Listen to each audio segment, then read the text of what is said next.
यश यादव, कक्षा 10 के लिए। जैसा कि फिजिक्स चल ही रहा है, 15 अगस्त के बाद आपका फिर एक बार स्वागत है इस ऑनलाइन क्लासेस में।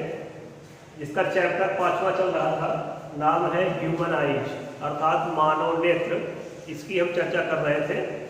आज उसका टॉपिक है डिफेक्ट ऑफ आइज, यानी दृष्टि दोष की चर्चा करेंगे कि मानव नेत्र में क्या दृष्टि दोष होता है, उससे संबंधित इसमें चर्चाएं की जाएंगी। इसके पहले हमने मानव नेत्र क्या है उसके विषय में भली भांति आपको समझाया था।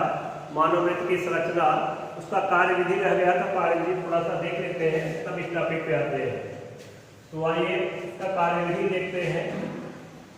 तो लिखेंगे मानव नेत्र की कार्य विधि। किसकी? मानव नेत्र की। मानव नेत्र की कार्य विधि, यही हेडिंग यहाँ हो जाएगा।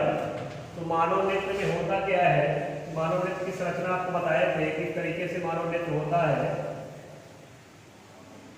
यहाँ पे एक लेंस होता है जिसका नाम है उत्तल लेंस या नेत्र लेंस नहीं कहते इसे, सिलेरी मांसपेशियां बांध के रखती है।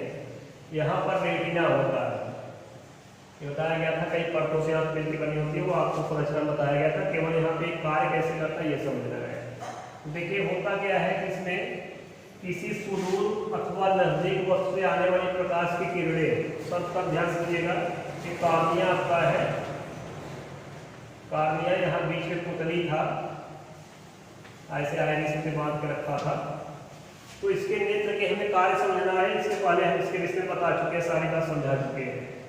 तो इस नेत्र के सामने या मानव नेत्र के सामने चाहे वो दूर रखी गई हो चाहे वो नजदीक हो, तो हम बोल सकते हैं कि सुदूर अथवा निकट स्थित वस्तु से चलने वाली जो प्रकाश की किरणें होती है वो पहले कार्निया से अवशोषित होती है, अर्थात तो कार्निया के अंदर से होकर के पुतली के द्वारा, यानी बगल से नहीं बल्कि पुतली के द्वारा, पुतली से होते हुए सीधे नेत्र लेंस पर आपतित होती है। यानी कोई भी प्रकाश की किरण यहाँ से चलेगी तो पहले वो पुतली से होकर के ऐसे नेत्र लेंस पर गिरेगी। तो नेत्र लेंस पर जब ये आपतित होती है तो नेत्र लेंस में अपवर्तन की क्रिया होती है। तो अपवर्तन के पश्चात या नेत्र लेंस प्रकाश की किरणों को सीधे इस रेटिना पर फोकस कर देता है, अर्थात ये रेटिना पे यहाँ पहुँचा देता है। जब इस रेटिना पे किरणें पहुंच जाती हैं तो रेटिना एक संवेदनशील पर्दा होता है। संवेदनशील पर्दा होने के नाते इसमें कंपन होता है, यानी इस पर चित्र बनता है, उसमें कंपन होता है। उसी कंपन की सूचना प्रकाश सिराओं द्वारा, यहाँ बगल में प्रकाश सिराएं लगी होती है, बताया तो मस्तिष्क में जाती है। तो प्रकाश सिराओं द्वारा मस्तिष्क में जाती है।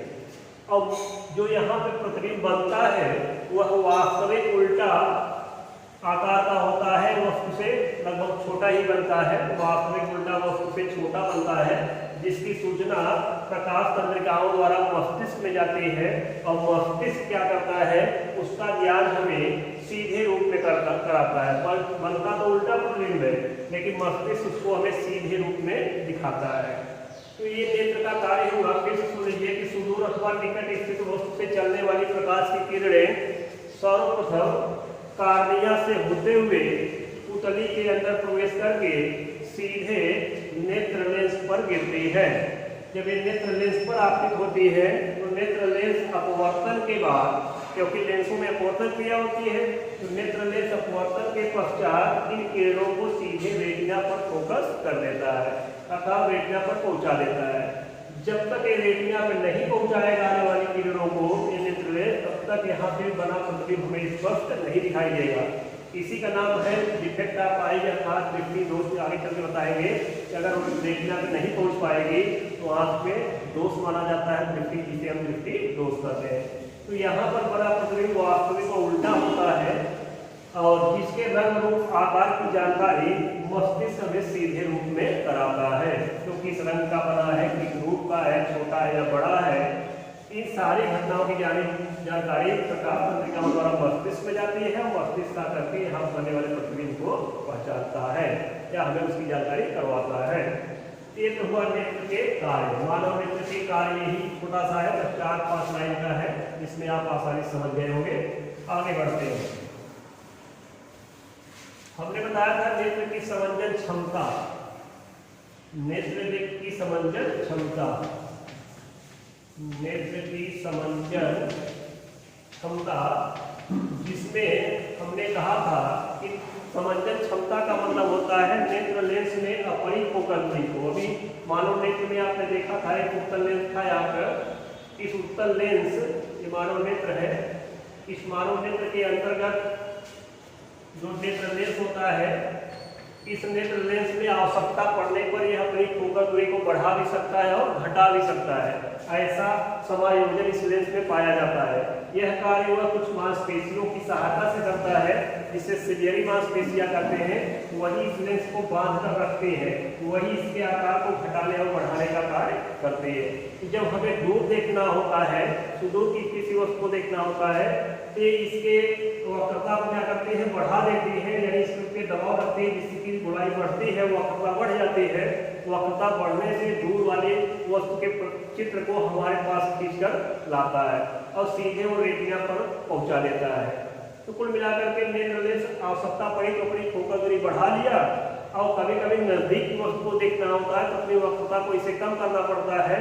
कम करके वह आने वाली किरणों को सीधे रेटिना पर पहुंचाता है। तो इस प्रकार नेत्र लेंस में आवश्यकता पड़ने पर अपनी फोकल दूरी को बदलने की एक क्षमता पाई जाती है, जिसे हम कहते हैं नेत्र की समंजन क्षमता। ये कभी 1 नंबर या 2 नंबर क्वेश्चन आपसे अलग से पूछ लिया जाता है कि नेत्र की समंजन क्षमता क्या है, तो कहेंगे आवश्यकता अनुसार नेत्र लेंस में अपनी फोकल दूरी को बदलने की क्षमता को नेत्र लेंस की समंजन क्षमता कहते हैं। अब मानव नेत्र में कुछ बिंदु होते हैं, उन्हीं बिंदुओं की हम चर्चा करते हैं। तो हम यहाँ पे पहले देखते हैं दृष्टि विस्तार क्या है मानव नेत्र का, यानी आदमी कहाँ से कहाँ तक देख सकता है, उसकी सीमा क्या है, उसी की चर्चा हम करते हैं कि इस नेत्र द्वारा हम कितनी दूर और कितना निकट से निकट देख सकते हैं। इसी को कहते हैं मानव नेत्र का दृष्टि विस्तार। तो अगली हेडिंग आपका हो जाएगा मानव नेत्र का दृष्टि विस्तार। दृष्टि विस्तार यानी दृष्टि मतलब रोशनी, विस्तार वाले कहाँ तक दिखाई देता है।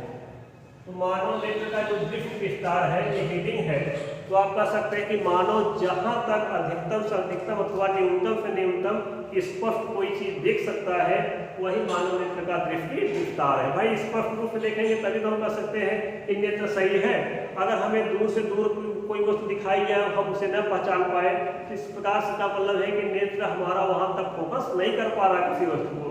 तो हमारा अधिकतम से अधिकतम और न्यूनतम से न्यूनतम दूरी पर रखी वस्तु को अगर हम स्पष्ट रूप से पहचान ले रहे हैं, तो वही हमारा नेत्र या दृष्टि विस्तार कहलाता है।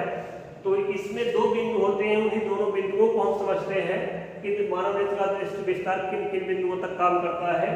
तो पहला है दूर बिंदु, पहला है दूर बिंदु या निकट बिंदु भी आप स्टार्ट कर सकते थे कि हम दूर बिंदु से ही बताते हैं। पहले देखिए आप समझिए, तो दूर बिंदु का मतलब होता है कि मानव नेत्र से वह अधिकतम से अधिकतम, दूर शब्द लगा हुआ है, इसका मतलब अधिकतम का रहा है। मानव नेत्र से वह अधिकतम से अधिकतम दूरी जहां पर रखी गई कोई वस्तु मानव नेत्र द्वारा स्पष्ट रूप से देखी जा सके, उसी दूर बिंदु को ही, उसी बिंदु को ही हम लोग कहते हैं दूर बिंदु। यानी नेत्र से वह अधिकतम दूरी जहां पर रखी कोई वस्तु हमें स्पष्ट रूप से दिखाई दे, वही मानव नेत्र का दूर बिंदु होता है। तो कह सकते हैं कि अगर स्वस्थ नेत्र है, कोई दोष नहीं है नेत्र में, स्वस्थ नेत्र के लिए इसका जो मान होता है दूर बिंदु का वो अनंत होता है। ध्यान यही रखेंगे, इसका जो मान होता है दूर बिंदु का एक अच्छे या स्वस्थ नेत्र के लिए वो अनंत होता है, इनफाइनाइट। ये दूर बिंदु का मान है। अब इसमें दूसरा होता है निकट बिंदु। निकट बिंदु, निकट बिंदु कहते हैं मानव नेत्र से वह निकटतम से निकटतम दूरी, यानी बहुत नजदीक से नजदीक, यानी दूर नहीं जा रहे हो, किसी वस्तु को अक्षर को बहुत पास में लाके देखना चाहते हैं, उसकी भी एक सीमा होती है कि कहाँ तक हम इसको देख सकते हैं। बहुत नजदीक ले जाओगे तो अक्षर स्पष्ट नहीं होंगे। तो देखिए कहेंगे मानव नेत्र से वह निकटतम से, निकट शब्द लगा हुआ है, मानव नेत्र से वह निकटतम से निकटतम दूरी, यानी नजदीक से नजदीक दूरी मानव नेत्र से जहां पर रखी गई कोई वस्तु स्पष्ट रूप से दिखाई दे सके, उसको कहते हैं निकट बिंदु। इसे एक और नाम से जानते हैं स्पष्ट दृष्टि की न्यूनतम दूरी। स्पष्ट दृष्टि की नाम से भी इसे जाना जाता है, न्यूनतम दूरी। बहुत अच्छा शब्द है ये, इसको याद रखेंगे कि निकट बिंदु को स्पर्श दृष्टि की न्यूनतम दूरी भी कहते हैं। स्पर्श शब्द भी लिखा है, दृष्टि माने रोशनी, न्यूनतम माने यानी वह नजदीक से नजदीक दूरी जहां पर रखी गई कोई वस्तु मानव नेत्र द्वारा स्पष्ट रूप से दिखाई देती है, उसे कहते हैं हम लोग निकट बिंदु। स्वस्थ या सही नेत्र, जिसमें दोष न हो नेत्र में, कोई कमी न हो नेत्र में, तो स्वस्थ नेत्र के लिए इसका जो मान होता है निकट बिंदु का, वो 25 सेंटीमीटर होता है, 25 सेंटीमीटर। यानी स्पर्श दृष्टि की न्यूनतम दूरी को हम फैक्टर d से प्रदर्शित करते हैं, तो d का मान जो हमेशा होता है कितना होता है, 25 से भी होता है स्वस्थ नेत्र के लिए, इसे निकट बिंदु भी कहते हैं। यही निकट बिंदु का मान होता है। तो अब आपने देखा कि अधिकतम से अधिकतम हम लोग अनंत तक कह सकते हैं और न्यूनतम से न्यूनतम हम लोग 25 सेमी तक कह सकते हैं। तो मानव नेत्र का दृष्टि विस्तार तो कितना हुआ, मानव नेत्र का दृष्टि विस्तार जो न्यूनतम पॉइंट से शुरू होता है 25 सेमी से लेकर के अनंत तक होता है। ये आपसे पूछा जा सकता है परीक्षाओं के उज्जवल कि मानव नेत्र का दृष्टि विस्तार कहाँ से कहाँ तक होता है, तो आप कहेंगे मानव नेत्र का जो दृष्टि विस्तार होता है वो 25 सेंटीमीटर न्यूनतम से लेकर के अधिकतम अनंत तक होता है। ये तो हो गया मानव नेत्र का दृष्टि विस्तार। आइए हम दृष्टि दोष की चर्चा करते हैं कि दृष्टि दोष क्या है। तो थोड़ा सा आप इन्हें हल्का सा इनका मान लिख लीजिए, तो इसके आगे चर्चा करते हैं।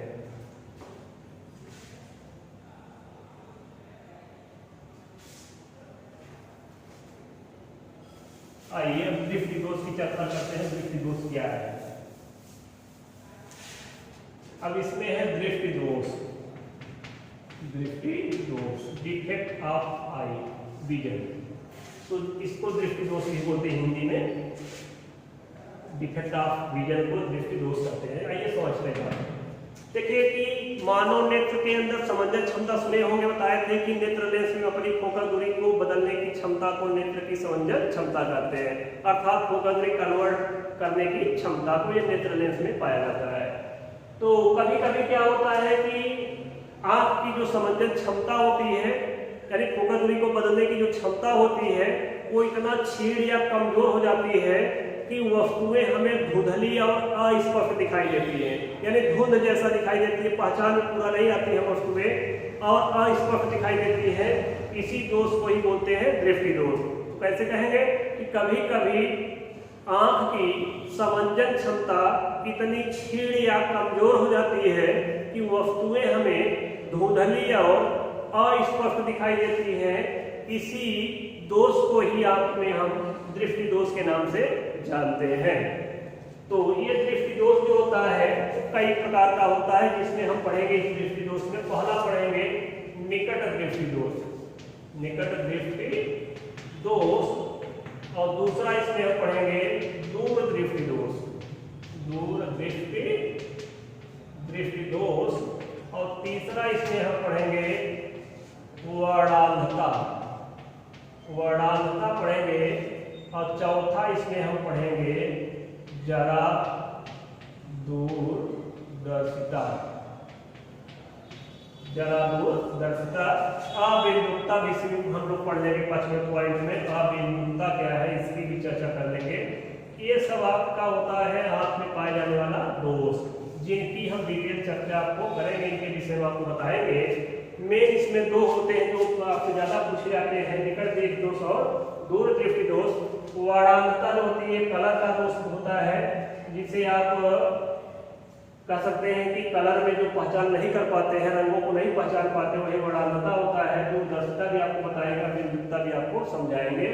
तो हम इसके आगे नेक्स्ट वीडियो में आपको निकट दृष्टि दोष से लेकर चलेंगे और दूर दृष्टि दोष पूरी इसकी जानकारी आपको बताएंगे, इसका कैसे ये होता है, इसका कारण क्या है, इसका निवारण क्या है। इस पे आने वाले आपके प्रश्नों के लिए भी हम सूत्र की उत्पत्ति करेंगे और आपको सिखाएंगे इसका रिपीट या सवाल कैसे आता है, कैसे आप इसे कम समय जल्दी से हल कर सकते हैं। बोर्ड परीक्षाओं में आप इन सवालों को लेकर उलझन है, इसके सरल तरीके भी आपको हम बताएंगे। तब तक के लिए बच्चों धन्यवाद। नेक्स्ट वीडियो में इसकी चर्चा करेंगे। धन्यवाद।